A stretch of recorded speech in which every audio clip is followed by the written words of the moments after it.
I have to create. I have to do something, and What happens if you don't? I just feel like I'm living a half life. Not yourself.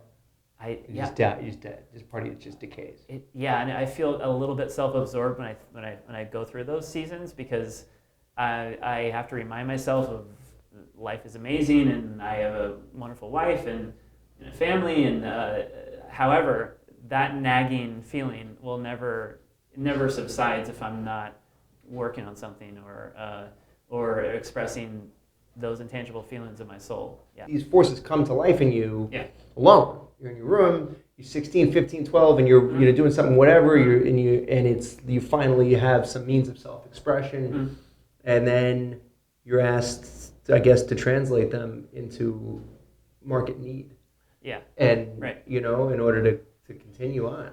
And so how do you wrestle with that? And is it possible to keep to balance those two things so that what you're making is both sacred and distributable?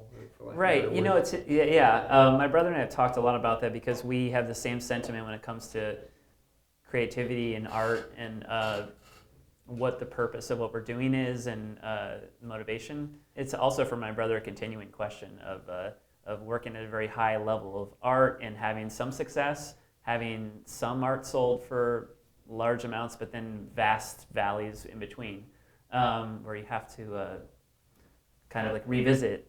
It feels so personal and it feels like it's part of your identity, and to divorce yourself from that and now make a marketable, like you said, some sort of output that could both serve your financial needs and also maintain a level of artistic integrity. I mean, speaking of scores and film music, because it's primarily without lyrics, it's not like I'm being forced to revise an article I wrote and totally miss the topic or the main thesis of what I'm trying to say. Music is dictated with a lot of scenarios in film by a director and by producers that could squash your creativity, but people find creative ways around that. Now, in my experience, I've primarily worked with my brother, so I've had a lot of freedom, a lot of artistic freedom.